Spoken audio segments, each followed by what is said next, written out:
우리는 종종 아이를 키울 때에 왜 내 뱃속으로 나온 아이가 이 모양일까? 이 아이는 대체 어떻게 된 걸까? 특히 우리는 그럴 때 그렇게 생각합니다. 나를 닮지 않고 내 배우자를 닮았구나. 그런 생각을 하곤 합니다. 그런데 사랑이라고 하는 것은 내 앞에 있는 이 아이의 어떠한 모습의 문제, 그 사람의 문제가 아니라 그것을 다루는 부모의 기술의 문제가 되겠습니다. 그래서 내 자신이 얼마나 성경을 많이 알고 있고 내 자신이 얼마나 이 아이를 컨트롤할 수 있는 능력이 있느냐, 능력과 기술의 문제, 내 대상을 어떻게 내가 다루어 가겠느냐, 마치 고집이 센 내 남편을 내가 어떻게 섬기고 어떻게 다뤄가야 되겠느냐, 마찬가지로 우리의 자녀들도 내 기술과 내 능력이 어디까지인가, 바로 그것이 자녀 교육이 되겠습니다. 요즘에 세대가 많이 바뀌었습니다. 그래서 요즘은 포스트 모더니즘의 시대다, 모더니즘 후의 세대다. 그러니까 아마 그 60, 70 넘으신 분들은 젊은 아이들의 생각에 깜짝깜짝 놀라실 겁니다. 왜냐하면 요즘 젊은 아이들은 나라가 사회주의가 되면 어떻다 그래, 그럴 수도 있고요.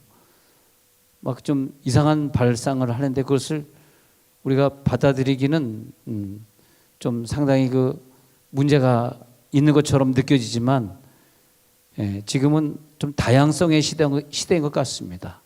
그래서 과거에는 획일성의 시대였기 때문에 사실은 과거에 공부할 때 그냥 뭐 학교나 도서관에 파묻혀서 공부만 했고, 그리고 오직 대학교 배지를 달라고만 사실은 공부를 했었습니다. 그런데 지금은 그게 아니거든요. 지금은 시대가 바뀌어서 꼭 대학을 가야 되는 것도 아니고 또 기술을 배울 수도 있는 것이고, 그리고 사상들이 다 다양해졌습니다. 다양해졌어요. 어쩌면 하루 종일 게임만 하고 있는 우리 아들이 게임 업계에서 거부가 돼서 나에게 돈을 많이 갖다 줄 수도 있습니다. 아멘은 죽어도 안 하는구나.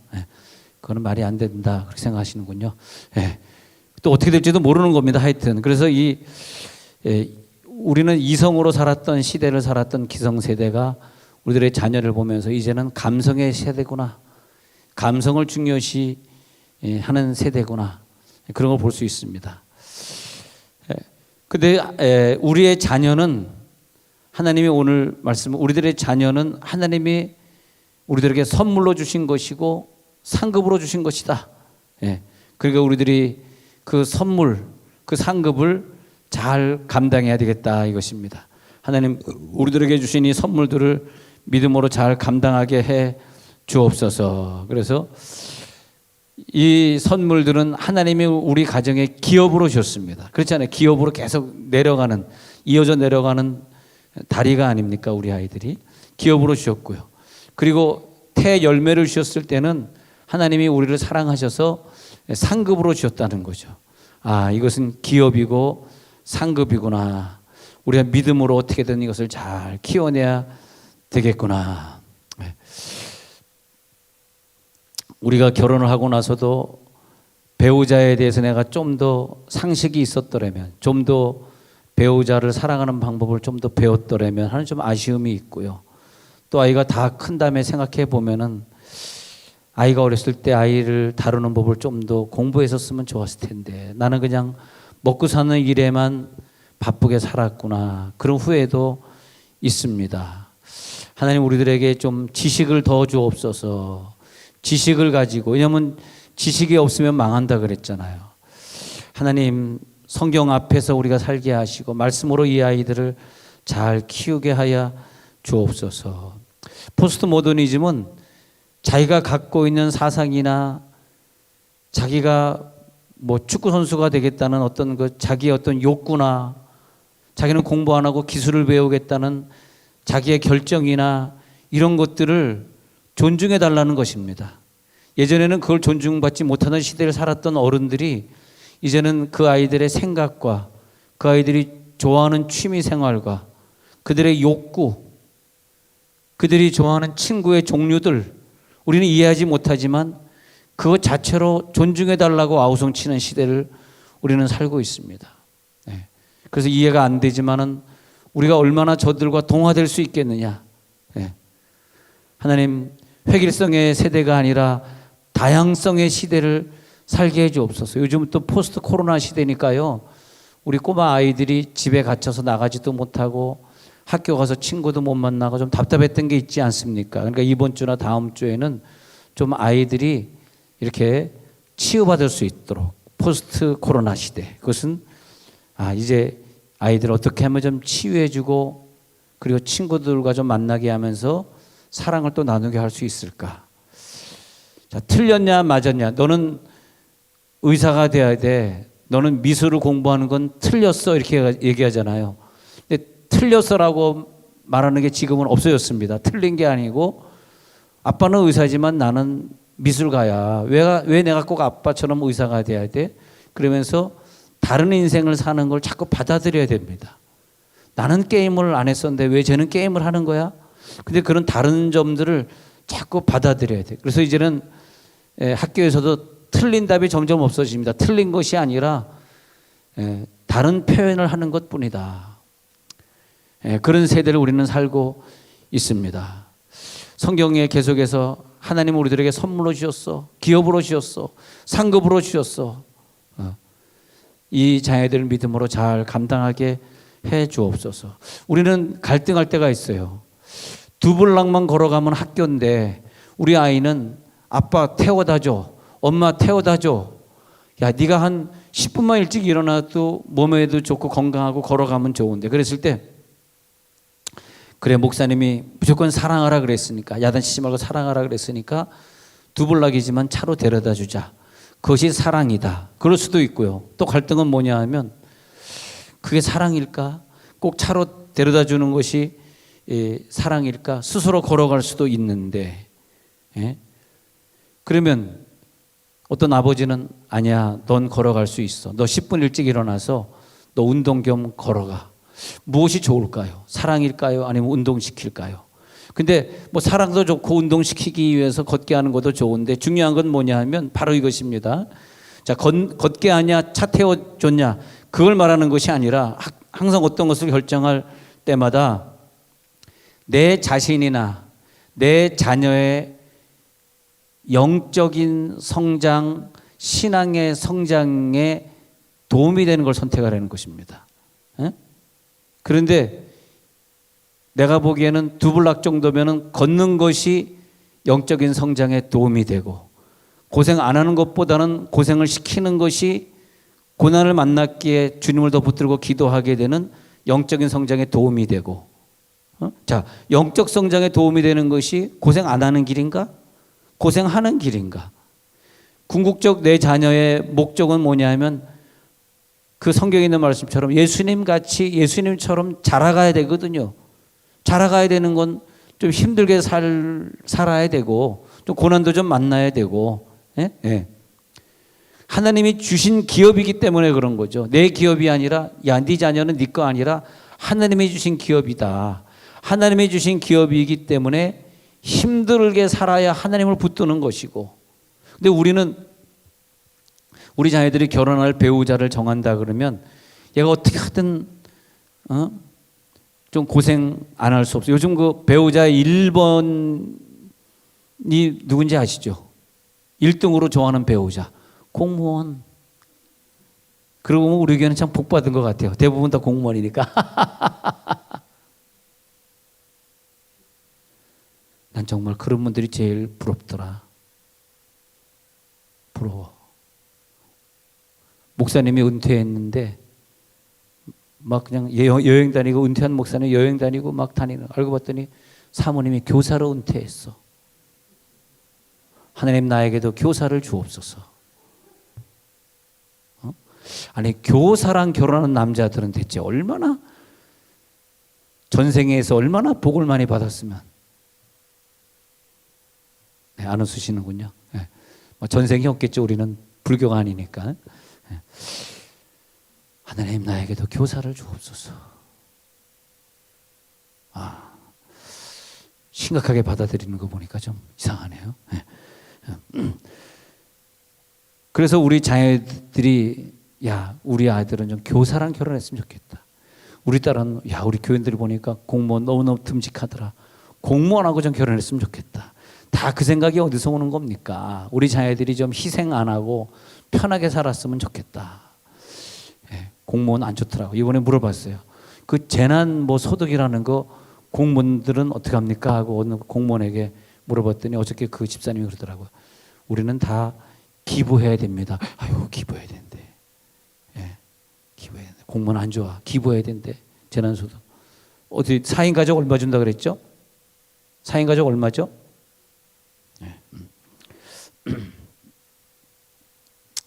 감사하죠. 많이 받아서 쓰시기 바랍니다. 근데 자, 그 자녀를 위해 희생을 하잖아요.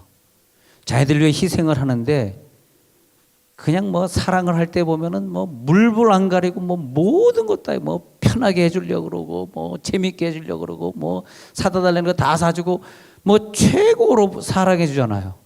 자녀를 망치는 길이죠. 왜냐? 그렇게 하지 말라는 것이 아니라 왜 자녀를 망쳤다고 제가 단언하냐 하면 하나님이 빠져 있으니까. 하나님이 빠져 있으면 망치는. 아무리 편하게 해주고 아무리 최고의 선물을 줘도 무한한 자기 희생을 거기에 지불을 한다 할지라도 그건 자기 본능이고 자기 감정이고 자기 기분일 뿐입니다. 그 아이가 성공한다고는 보장이 어디 있어요. 그러나 그 아이에게 똑같은 사랑을 해주는 것 같아도 예수의 사랑으로 해주고 하나님의 일을 위해 사랑해주고 그런 사랑은 우리들의 사역입니다. 내 본능이 아니라 그건 사역입니다. 사역. 그래서 진정한 사랑은 뭐냐? 사랑은 뭐다. 사랑은 뭐다? 사랑은 신앙의 성장이다. 할렐루야. 사랑은 내 자녀의 신앙을 성장시키는 거다. 걔들이 그냥 뭐 교회 안 나가도 뭐 가만 놔두고 캠프에 안 가도 학원 먼저 가라 그러고 뭐 공부 열심히 시키고 막 모든 거 줬어. 그럼 걔네들이 대학교 되면 교회 안 다닐 겁니다.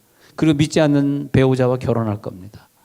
그리고 언젠간 이상한 가정이 되고 막 난리가 날 겁니다. 그때 가서 눈물 흘리면 너무 늦어요.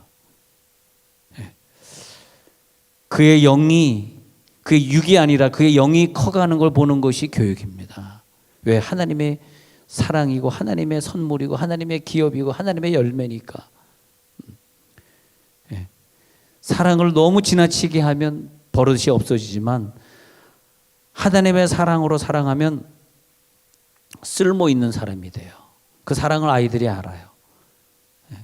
엄마가 이것을 사준 것보다 안 사준 그 사랑을 알고 나를 무조건 무방비로 놔두지 않고 말씀을 외우게 해줬던 그 사랑을 나중에 알게 될 날이 있고 그 아이들을 진짜 하나님의 기업으로 알고 하나님의 상급으로 알기 때문에 그 아이를 사랑하는 그 사랑의 경로 속에 우리가 깊이 개입을 해서 그래서 이 아이에게 있어야 할 것이 무엇인가 없어야 할 것이 무엇인가 코로나 시대에 힘들어하고 있는 이 환자들에게 우리 아이들이 무엇을 하라고 가르쳐 줄까 항상 그 시대에 일어나는 사건과 연결지어 가면서 그러면서 그렇게 아이들을 강하게 사랑하고 훈련시키는 부모의 결단과 용기 그걸 하나님이 보겠다는 거죠. 할렐루야. 그게 뭐냐? 부모의 신앙이다 이거예요. 참 목사로서 괴로울 때가 바로 그것입니다. 내가 이렇게 행동하고 내가 이렇게 판단하는 것이 내 자녀에게 얼마나 안 좋은 영향을 주는지는 생각을 안 해요. 생각을 안 해. 그냥 내 감정대로야. 내 기분대로야.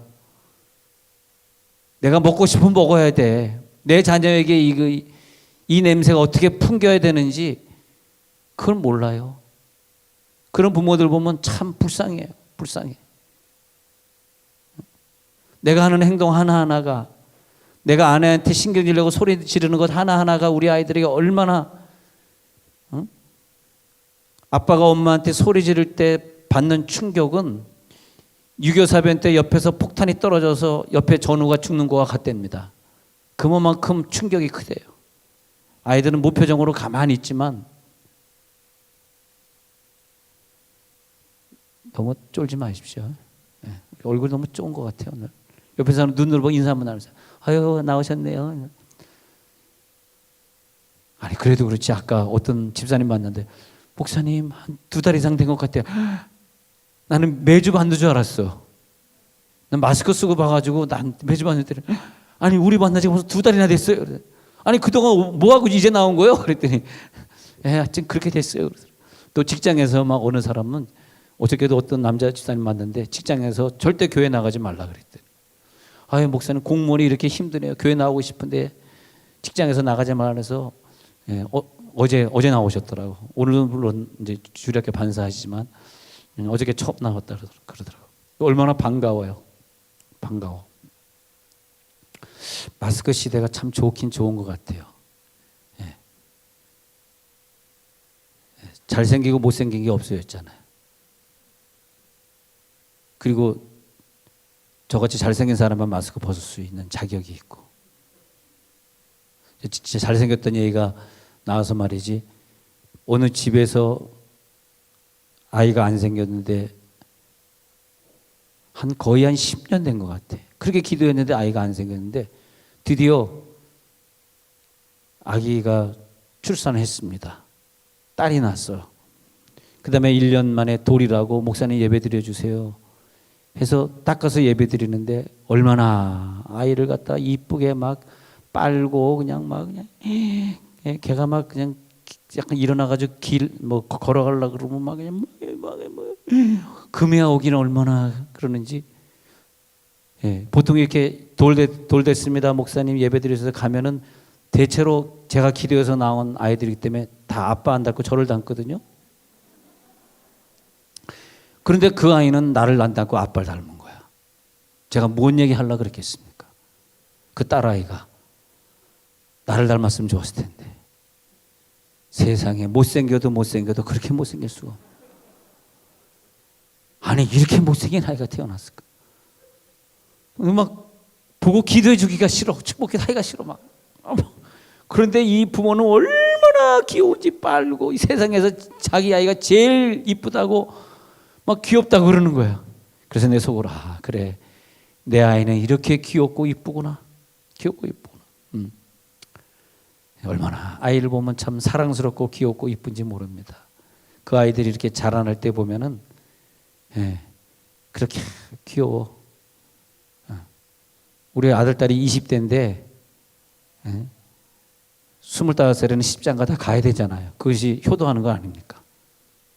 근데 30은 물론 안 됐지만 20대인데 아직 십장가 안 가고 있으니까 어저께도 야, 너 빨리 이제 장가 가고 집 나가야지.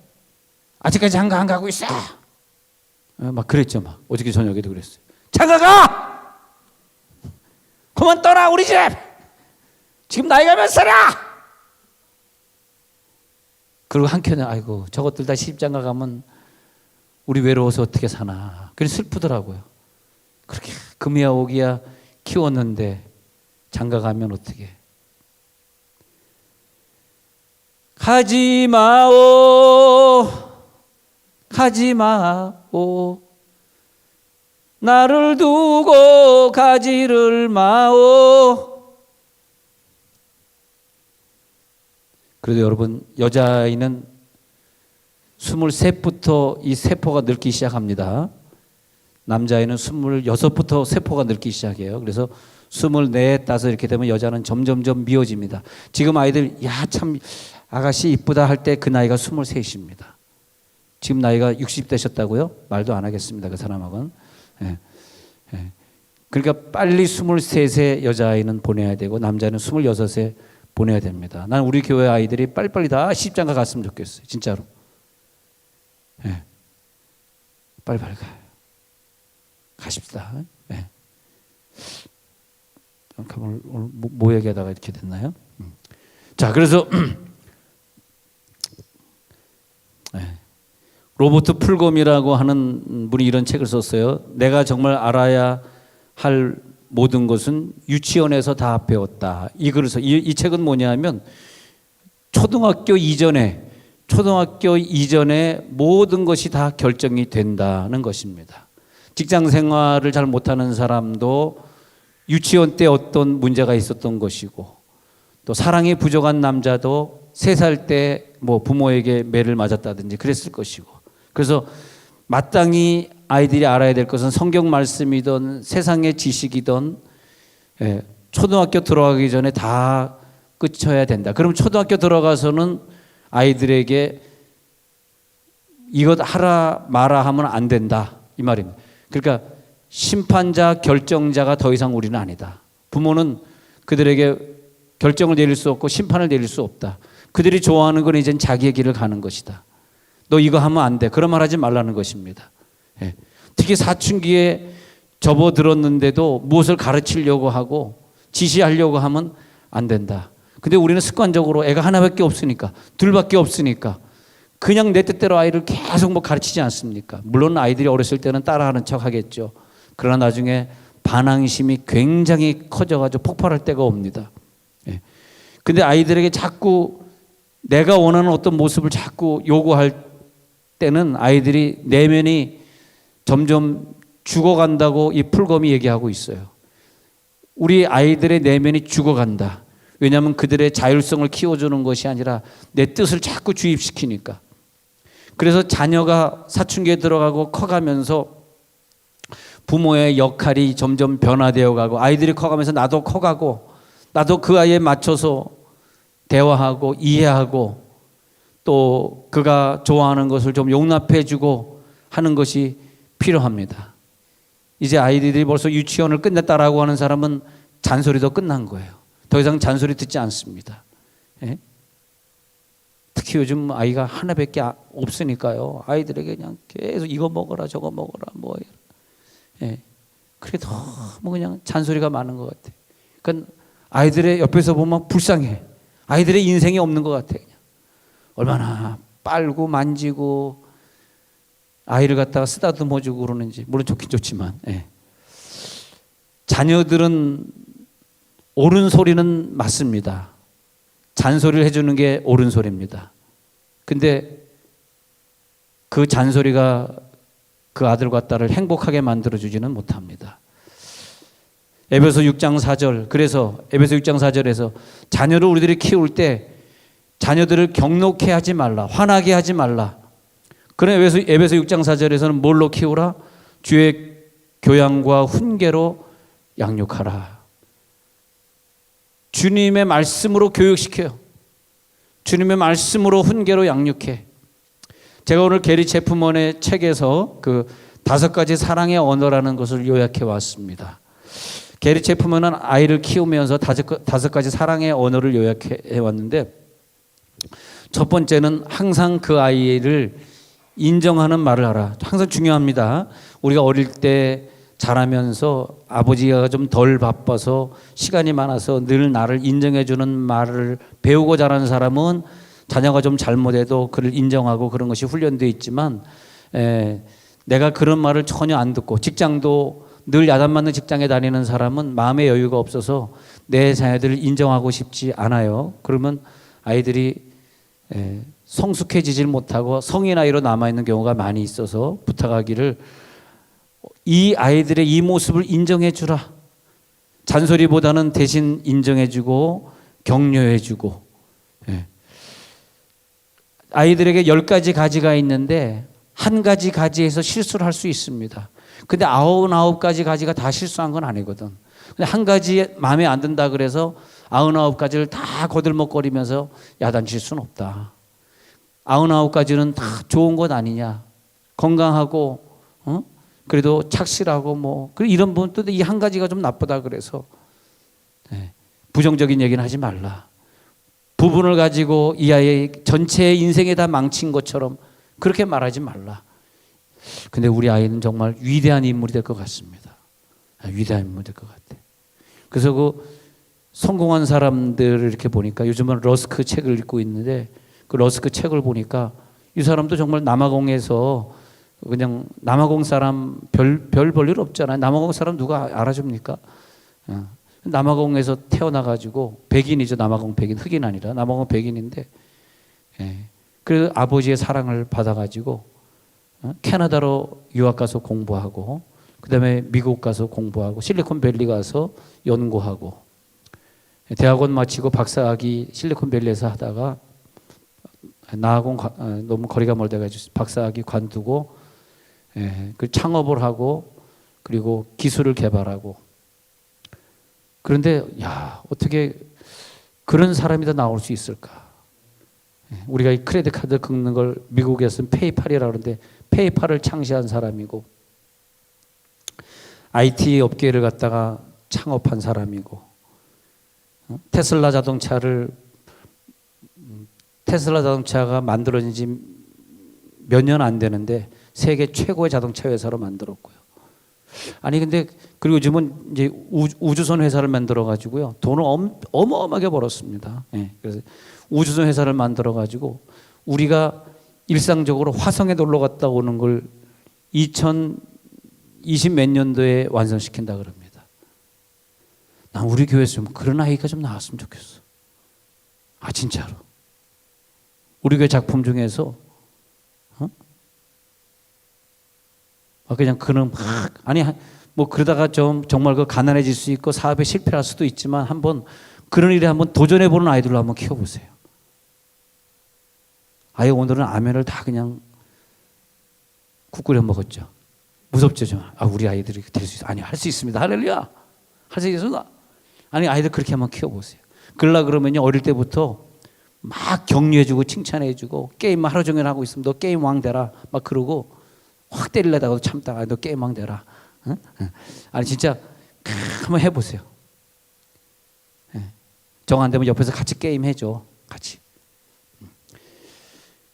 이 부모의 훈련이 필요합니다. 부모의 훈련. 잘못된 것만 가지고 고치도록 말하는 부모 말고, 애를 자꾸 공격하려고 하는 그런 습관 말고 말이에요. 그러니까 다시 골로새 3장 21절에도 그래요. 골로새 3장 21절에도 마찬가지예요. 아비들아, 아버지에게 하는 말이야. 아버지들아, 너희 자녀들을 노엽게 하지 말지니 노엽게 하면 저들이 낙심할까 함이라. 내가 화를 내면 걔가 낙심을 해버려요. 낙심을. 그래서 인정해 주시기 바랍니다. 두 번째는 뭐냐 하면은 사랑이라고 하는 것은 그 자녀와 함께 시간을 함께 보내는 것이다. 함께 보내는 것이다. 함께 보낸다는 그 의미는 뭐냐 하면은 함께 소통하는 거예요. 그 의미는 뭐냐 하면 우리 자녀에게 내가 온전히 집중해 주는 거예요. 내가 그동안 바빴으니까 코로나 때문에 내가 2달 동안 저 출장 가 있었으니까 공항 검역소에 갔다가 집에 못 들어왔으니까 이제 내가 지난주에 다 돌아왔잖아. 공항 검역소에서 이제 다 공무원들이 오셨습니다. 이제 왔잖아. 왔으면 이제 자녀들 옆에서 아이들과 대화를 많이 해주고 시간을 같이 보내달라는 거예요. 세 번째는 뭐냐 하니까 선물을 해주라. 선물이 빼빼로데이든 그것이 생일이든 뭐 무슨 날이든 선물. 자꾸 선물. 그래서 저희는 교회에서 최대한 돈을 많이 써가지고 아이들에게 계속 선물을 주라. 그 이번에 그 100일장을 했는데 100일장을 제 아이디어로 이제 시작했는데 이 끝나면 아이들에게 상장을 최고로 비싼 상장을 만들어 주라 그랬어요. 교육자들에게. 왜? 얘는 학교 다니면서 한 번도 상장 못 받은 아이다. 웃는 사람은 전과자다. 한 번도 상장 못 받았으니 교회에서 학교에서 받는 것보다 더 의리의리하게 상장을 만들어가지고 그래 상품을 막 줘라. 교회에서 그런 일 해야 돼. 교회에서는 치유하고 사랑해주고 선물을 자꾸 여러분 자녀들에게 선물을 자꾸 주시기 바랍니다. 아빠에게 내가 선물 받았어. 그 말은 뭐냐면 아빠가 나를 이렇게 생각해 주시는구나. 눈에 보이게 나를 사랑해 주시는구나. 선물이 거창할 필요는 없지만은 선물을 받는 우리 자녀들에게는 내가 사랑을 받고 있다는 확신이 있고 기쁨이 있어요. 그리고 가족끼리 선물 주고받는 날을 만들어가지고 서로 선물 교환하고, 우리 목장, 그 목장 좋더라고요. 크리스마스 때 되면 매년 그 목장은 선물 교환을 해요. 선물 교환. 막 이렇게 선물 교환. 물론 이제 금액을 뭐 10,000원이다 20,000원이다 이렇게 딱 정해갖고 하시는데, 선물 이렇게 막 추첨해가지고 하는데 되게 재밌더라고요.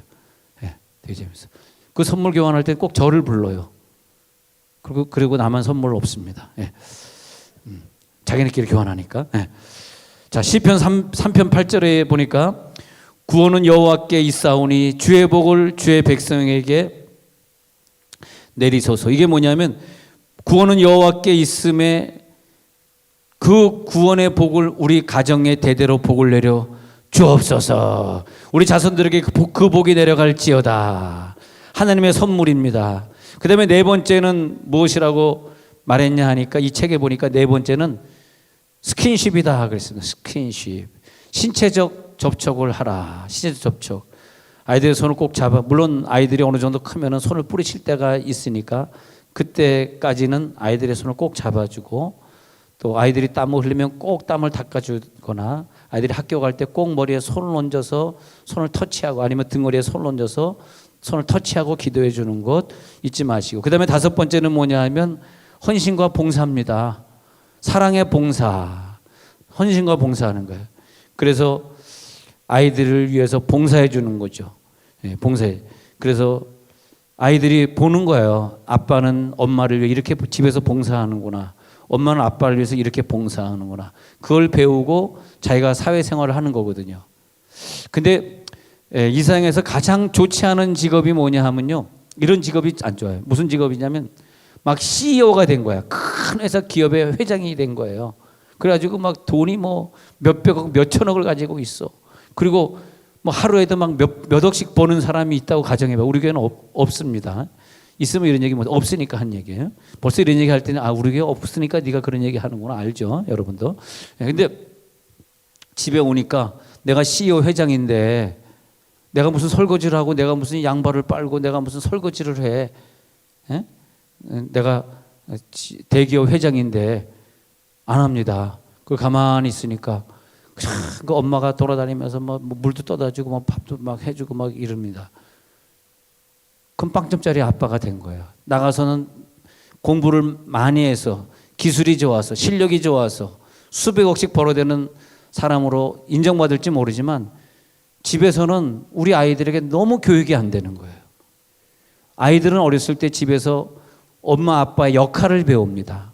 항상 엄마를 도와주는 아빠, 이렇게 기억에 남아야지 얘네들이 나중에 건강한 과학자도 되고 개발자도 되고 좋은 강사도 되고 좋은 목사도 되는 거 아니에요? 그래서 가정에서의 역할이 CEO 하는 것보다 더 중요해요. 그래서 CEO 하는 사람들 보이시죠? 왜 그 유명한 연예인이나 유명한 회장들이 왜 뭐 결혼할 때는 뭐 그냥 대서특필하고 막 수천 명의 관객을 모시고 막 결혼하잖아요. 딴딴따단 딴딴따단 하고 결혼하지 않습니까? 근데 왜 그렇게 이혼을 합니까? 왜 이렇게 이혼을 합니까? 가정에서 역할이 안 되는 거야. 가정에서 역할.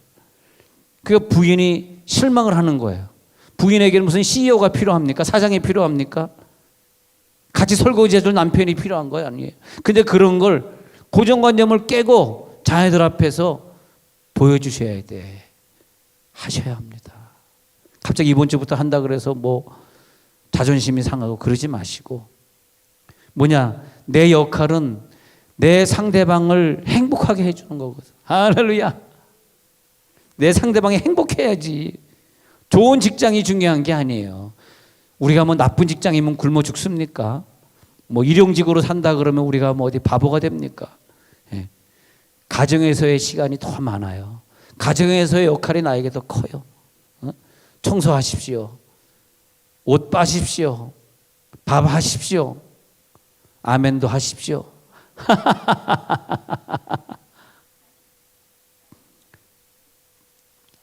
부인에게 물 떠오라 그러지 마십시오. 절대 하지 마십시오. 하면 안 됩니다. 그건 부인이 할 역할이 아닙니다. 아니 왜 부부가 서로 쳐다보고 막 자기 그래 아이 설마 김광혜 집사님이, 난 딴엔 안 믿어도 김광혜 집사님은 믿어. 절대 부인에게 시키지 않는 사람이다. 우리 공무원의 샘플이다. 근데 저 집은 부인이 시켜. 여보 물 떠와. 네 알았어요. 그러지 마라. 여러분 서로에게 관심을 갖고 사랑해주고 격려하는 우리의 아주 작은 일상들 있잖아요. 그걸 보고 아이들이 내가 나가서 사회에서 역할을 배우는 거예요. 나는 남자기 때문에 여성을 어떻게 보호해 줘야 되고. 근데 막 길거리 가다 막 여자 때리고 막 여자를 죽이고 하는 남자들 보십시오. 걔네들이 어디서 태어났습니까? 걔네들이 가정에서 배운 거예요. 그게 어디서 배웠겠어? 그걸 갖다가 사람을 막 패고 죽이고 막 그냥 가방 속에 집어넣고 막 걔가 어디서 배웠습니까? 그 뭐 무슨 뭐 몬방인가 무슨 뭐 음란한 거 그 걔네들이 어디서 배웠습니까? 그렇지 않습니까? 일상을 행복하게, 할렐루야. 사람을 만들어가는 교육, 우리 부모님입니다. 가정입니다. 학교 공부 잘하는 것보다 더 중요한 것은, 더 소중한 것은 내 인생을 소중하게 내 인생으로 살아가는 것. 사람 냄새 나고 사람 사는 맛이 있는 그런 가정 생활이 중요해요. 여러분 가정 생활 바깥의 생활보다요. 가정 생활로 돌아오는 걸 즐겁게 생각해야 돼요. 직장 끝나면 빨리 가정으로 돌아오는 아빠를 보면은 아이들은 치유를 받는데 직장만 끝나면 어디로 가버리고 집에 늦게 돌아오는 아빠를 자꾸 보면 그 아이들이 어떻게 행복한 가정을 꾸릴 수 있겠어요. 그리고 가정에선 같이 있으니까 가정 예배 드리는 거죠. 고마워라 임마누엘 복되고 즐거운 하루하루. 할렐루야. 우리 가정생활에 성공합시다. 여자분들도 마찬가지예요. 이렇게 들으면 꼭 남자분만 듣는 것 그렇지 않습니다. 여자분들이 세상을 버려야 되고 보이프렌드 버려야 되고 세상적인 욕심, 재테크에서 돈 더 많이 벌려고 하는 그 욕심, 그거 버려야 됩니다. 그거 버리고 남편에게로 돌아와야 돼. 그래야지 남편이 일찍 들어옵니다. 이 소소한 것에서 잘못하다가 심각한 위기를 가정에 만날 수가 있어. 그 모든 고통은 전부 아이들에게 돌아갑니다. 그래서 하나님 이제 우리는 이 어린이 주일에 회개하게 해 주옵소서. 어린이 주일에 우리 아이들 믿음으로 잘 키우게 하여 주옵소서.